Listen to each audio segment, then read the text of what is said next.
বলছি, লজ্জা পেয়ে কি লাভ? শুতেই যখন হবে আমার সাথে। অমিত কথাটা বলেই ছিটকিনি তুলে দিল। সামনে ফুলশয্যার খাটে বসে আছে বিদিশা, চোখের দৃষ্টিতে চূড়ান্ত বিস্ময়। সে ঠিক শুনছে তো? অমিত ততক্ষণে ওর ঠিক পাশে এসে বসেছে। তার দু চোখ বিদিশাকে চেখে নিচ্ছে আপাদমস্তক। অমিত যদি ওর স্বামী, তাদের বৌভাত হয়ে গেল আজকে। তবুও কেন জানি না বিদিশার অমিতের এই তাকানোটা কিছুতেই মেনে নিতে পারল না। অমিত অদ্ভুত এক রকমের হাসি দিয়ে উঠে গেল বিছানা থেকে। ঘরের অন্যদিকে একটা আলমারি আছে, বিদিশার বাবাই যৌতুক হিসেবে দিয়েছে। অমিত আলমারিটা খুলে তার ভিতর থেকে কালো রঙের ট্রান্সপারেন্ট একটা নাইটি এনে বিদিশার দিকে ছুঁড়ে দিয়ে বলল, বাথরুমে গিয়ে চেঞ্জ করে নাও, এইটা আমি কিনে রেখেছি তোমার জন্য। বিদিশার বিস্ময়ের ঘোর যেন কাটতেই যায় না। এটা কোথায় এসে পড়ল সে? বাবা সম্বন্ধটা নিয়ে বিদিশার কাছে এসে বলেছিল, এর সাথে তোর সম্বন্ধ ঠিক করে এলাম। ছেলেটা বেশ ভালো, ব্যাংকে চাকরি করে, ভালো মাইনে, দেখতেও ভালো। আর বিশেষ কিছু বলার প্রয়োজন বোধ করেনি। ভালো ছেলে হতে এই দুটো গুণই লাগে বলে তার ধারণা। বিদিশা কলেজে পড়াকালীন সম্রাট বলে একটা ছেলেকে পছন্দ করত। মুখে কোনোদিনও যদিও কিছু বলতে পারেনি। সম্রাট ছেলেটা একটু অন্যরকম, অসম্ভব সুন্দর গান করে, ফটোগ্রাফির ভীষণ শখ, বড় ফটোগ্রাফার হবার স্বপ্ন দেখে। কলেজে পড়াকালীন বিদিশার অনেক ছবি তুলে দিয়েছে। এমনকি সেকেন্ড ইয়ারে পড়ার সময় এই সম্রাট কলেজের ক্যান্টিনে সবার সামনে হাঁটু গেড়ে বসে ফিল্মি কায়দায় বিদিশাকে প্রপোজ করেছিল। বিদিশার মুখে সেদিন রক্ত জমেছিল। কোনো কথা না বলে সে ছুটে বেরিয়ে গেছিল ক্যান্টিন থেকে। প্রেমকে ঠেকানো যায়, ভালোবাসাকে যায় না।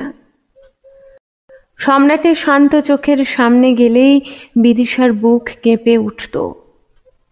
মুখে সে কোনোদিন কিছু বলতে পারেনি সম্রাটকে। বনেদি বাড়ির মেয়ে সে, পাড়ার লোকে ওর বাবাকে এক নামে চেনে। মেয়ে প্রেম করছে, তাও আবার একজন বেকার ফটোগ্রাফারের সঙ্গে। এটা বাবা কোনোদিনও মেনে নেবেন না, সেটা বিদিশা জানত। প্রেম করে বিয়ে করাটা দৃষ্টিকটু। তাদের বংশে কেউ কোনোদিনও প্রেম করে বিয়ে করেনি, করবেও না। এরকমই একটা ধারণার বশবর্তী বিদিশার বাবা তারাশঙ্কর বাবু। মেয়েকে তিনি অসম্ভব শাসনের মধ্যেই রেখেছেন ছোটবেলা থেকে। মেয়েকে কলেজেও পাঠিয়েছিলেন শুধুমাত্র ডিগ্রি প্রাপ্ত উচ্চশিক্ষিতা বিবাহযোগ্য পাত্রী তৈরি করতে। বিদিশা জানত প্রতিবাদ তার রক্তে নেই, তাই সে মাথা নিচু করে সব কিছু মেনে এসেছে চিরকাল।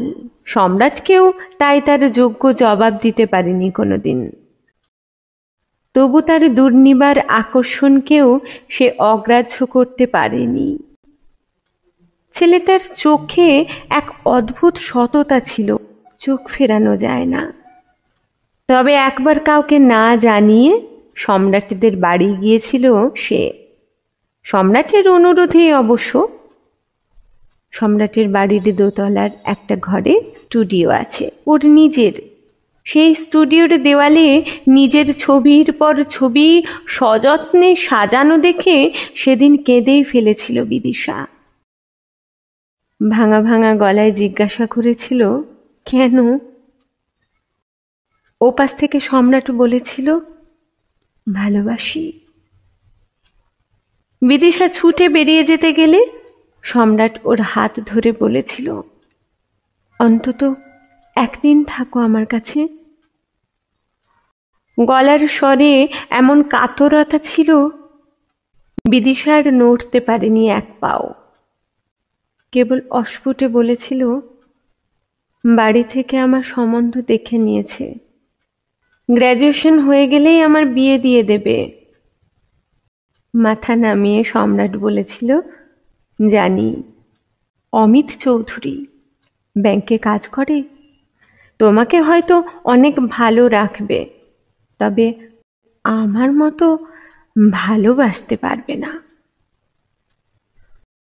বিদিশার কেন জানি না সেদিন মনে হয়েছিল কথাগুলো অদ্ভুত রকমের সত্যি। সম্রাট বিদিশার হাত ধরে বলেছিল, তোমার কাছে একটা কিছু চাইলে দেবে? বিদিশা যন্ত্রের মতো মাথা নেড়েছিল।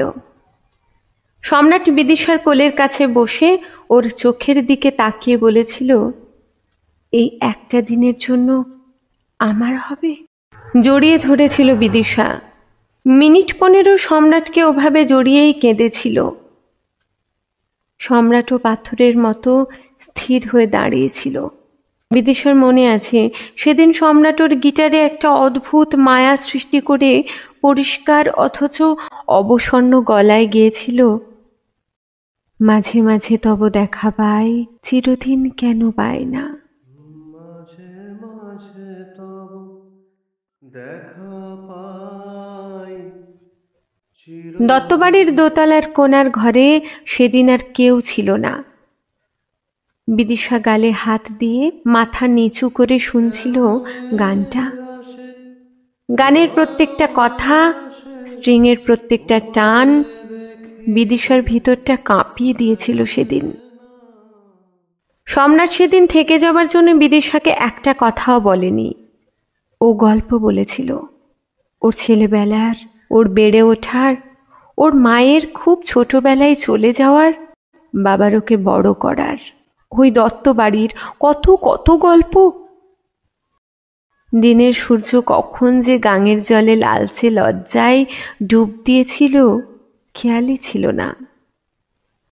বিদিশার চলে যাওয়ার আগে মনে হয়েছিল এই একটা দিনেই সে আস্ত একটা জীবন কাটিয়ে ফেলেছে।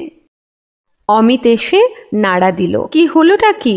আশ্চর্য, যাও না, তাড়াতাড়ি চেঞ্জ করে এসো, আমার বেশিক্ষণ ওয়েট করতে ভালো লাগছে না।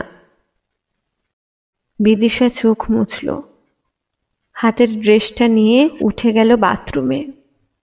কিছুক্ষণ পর ফিরে এলো প্রস্তুত হয়ে।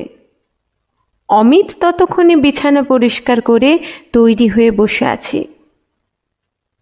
বিদিশা পুতুলের মতো বিছানায় এসে বসল। অবচেতন মনে ভাবল, এই পৃথিবীতে সম্রাটও আছে, অমিতও আছে। কেউ ভালোবাসার প্রত্যেকটা স্পর্শ মনের মধ্যে পৌঁছে দিতে শুধু কটা কথা বলে, আর কেউ শরীরের বেআব্রু হবার আগেই চরিত্র বেআব্রু করে দিতে একবারের বেশি দুবার ভাবে না। কেউ ভালোবাসা দিয়ে ভালোবাসা বানায়, কেউ মানুষ বলতে শুধু একটা শরীর বোঝে।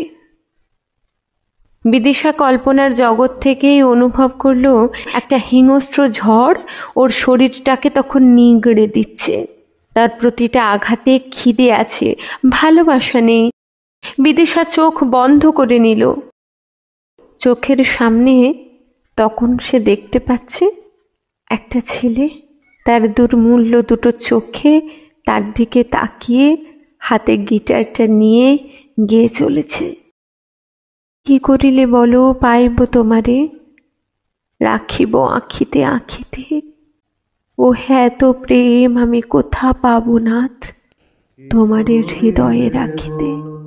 পাইব তোমারে, রাখিব আঁখিতে আঁখিতে, ও হে এত প্রেম আমি কোথা পাবো না, তোমারে হৃদয়ে রাখিতে।